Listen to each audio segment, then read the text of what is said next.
Sidebar: Sarcasm versus humor. As she was discussing class guidelines, you may have noted that Paula specified sarcasm as something she wouldn't use in class.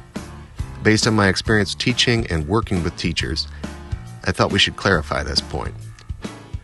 What gets confused sometimes is that in everyday use, people sometimes say something like, "That guy's so sarcastic," when they really just mean that person is funny. What I'm advising against is sarcasm as the specific type of humor that quickly becomes a liability in a mixed setting.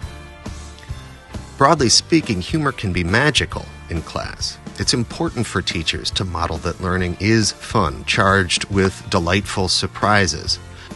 Opening yourself and your kids up to what's funny makes the often difficult work of teaching and learning lighter and easier to bear. As you may guess, I'm not a fan of that strange, old-school notion that teachers shouldn't smile until Thanksgiving.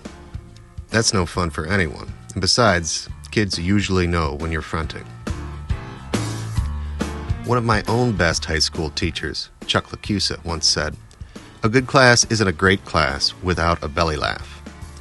In my early years of teaching especially, I'd often work up a 2 to 3 minute monologue to break the ice on Monday mornings after I'd ask how everyone's weekend was.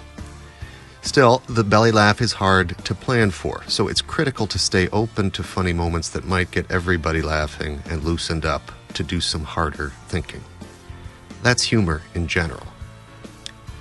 Sarcasm, on the other hand, swims close to the bottom of the great barrel of comedy. It's an easy formula. Change your tone of voice and say the opposite of what you mean. See Chandler's zingers on the old TV show Friends for 1,000 examples. It's a cheap trick, but the real problem is the cutting effect. Sarcasm comes from the word sarx, the Greek root for flesh. Sarcasm is a form of humor nearly sharp enough to cut flesh. That is quite risky for classroom use. Sarcasm can cut at the expense of an entire group, or just as bad, an individual kid in your class. Now, maybe that one kid you know pretty well can take a public joke, but your classroom audience includes other students who may not get it, or worse, feel uncomfortable or hurt by something the teacher assumes everybody should be okay with. As we talked, Paula followed up with a few thoughts on the danger of sarcasm and the potential of humor for a variety of classroom purposes.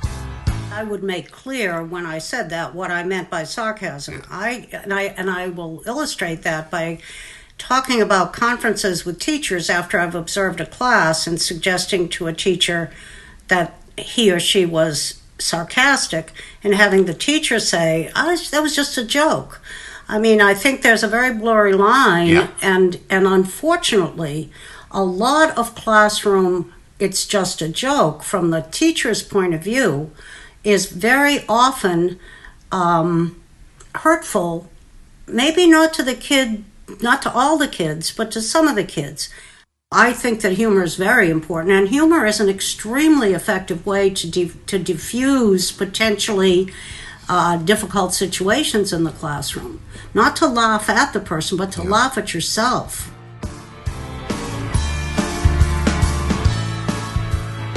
We never know where kids are coming from and what they're bringing into the classroom. Absolutely. You know, to just, instead of getting mad because the kid just, said something disrespectful to you, instead of throwing him out or making a big discipline thing, to just walk really close to the kid and say, "I'm sorry, if I said something that bothered you, I'm sorry."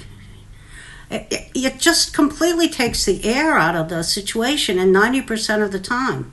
So laughing at yourself, saying you're sorry, suggesting that maybe you misunderstood, it's not, you don't lose power when you do that. You gain trust. Trust goes a long way for a classroom environment, to not have scenes or disciplines or somebody feeling humiliated.